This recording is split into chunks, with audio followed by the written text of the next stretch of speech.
Do you really need a tough and rugged container for your phone that's kind of bulky? I mean, unless you're doing this all day long, probably not. And holding on to it makes me nervous because I'm going to drop it. I'm just a klutz. I found over a period of time that these really thin, transparent, $5 for this, I've had it for 4 years, dropped this 1,000 times, easy, on all sorts of surfaces. Steel on ship decks, non-skid, granite of all sorts, any kind of surface you can think of. This one I've had for about a year and it's done great. I do like this pocket card holder. I'll post up there a link where I evaluated these, and so this is going to be also another thing I'm going to put on this guy. This was $10 when I bought it. I missed the golden deal of $8. It goes up and down. And this is just a clear cover, and it also has a cover for the cameras in the back and some screen protectors.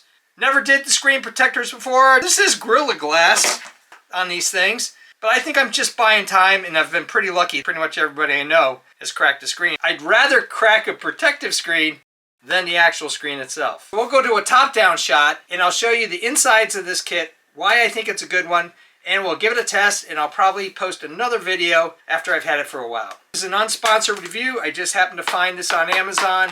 I'll post a link down below if you're interested. I'll also post a link down below for the harder core cases. I just don't think they're necessary unless you are beating the living heck out of your phone. I got this covered for about $6, $7. You could get this as low as $8. I paid $9.99 for it. Reason why I think I might prefer this better is all I got was this cover. The other thing I liked about this is since I'm committing to a hardcover on the glass and on the back, this has this frame that you put down. I've put this sticky piece that was on the top of it. I've been actually using the phone a little bit, but this helps take the lint off because as I understand from people who've done this a bunch of times, lint is very, very bad. Comes with, there's 3 of these, so I guess you can try it 3 times or you can break it twice and you still have a spare. And there's 3 for the camera in the back, which are covering up the metal. So the first thing we're going to do is take one of these packets. In this little kit you'll have a lint pad, a wet wipe, dust absorb. So the first thing I'm going to do is open this up and just wipe the whole thing down. You want to get all the oils off. Now if you just took it off there won't be any oils, but it's just a good practice to do this. So just wipe down every corner of it. Now you use the towel to dry it all off. This is the part where you take off any of the lint. And there may be lint on there, you may not even see it. In one corner, pick it up, and just hold on to the edges.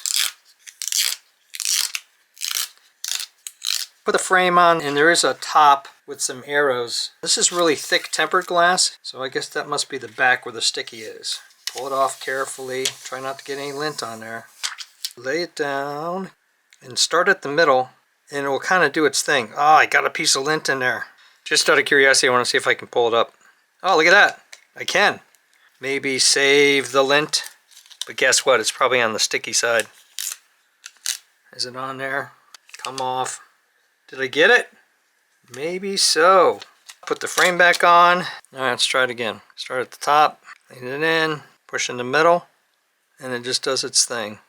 Push it on the side. You could use the cloth. It's about as centered as you're going to get it. This frame really is helpful. Pop it off. One thing I'm noticing is the touch on it's pretty good. So I'm going to clean this up a little bit and then we'll get to the next step. Hard part's over. Got a couple bubbles there. I'll have them work out over a period of time. So now you just take the cover, and this is the easy part. Now I'm just going to put the cover on top. Pops in. It's got what they call little air cushions. It's like a gap that helps with the corners, because the corners is really where the bad stuff happens. And these are just great. This one expands. You can get 4 or 5 cards in there. I've got a quarter in there. I got some money in there. Put a key in there. The great thing about this design is it's got this little lip on here. Here I had to just kind of eye it, but this will actually help me hone in on where to put it. And I'm going to put it right on the edge of this lip here. This is 3M 300 LSE. I've had this on for about 6 weeks under all sorts of conditions, and it's doing great.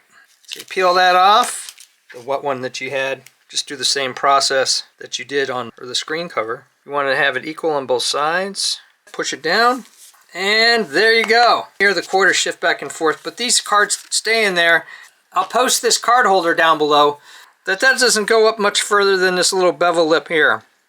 Some glass goes all the way to the edges, but this actually probably a millimeter all the way across. I'm not too worried about that. The last thing I'm going to do, clean this off, and I'm going to put down one of those lens covers. Some people don't like the lens covers because they say you get distortion. We'll try it out for a while and see how it works. If we don't like it, we'll rip it off.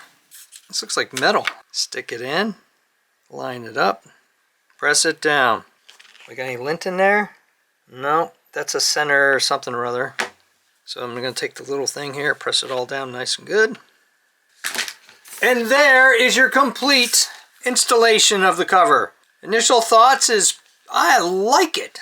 Thumbs up and comments, always appreciated. Thanks for watching. If you like the evaluation of tech gear, how to do things like put on covers on phones, making and breaking stuff, designs of all kinds. I even do costumes, cosplay, and props. Check out my channel and please subscribe, because you never know what you're gonna see.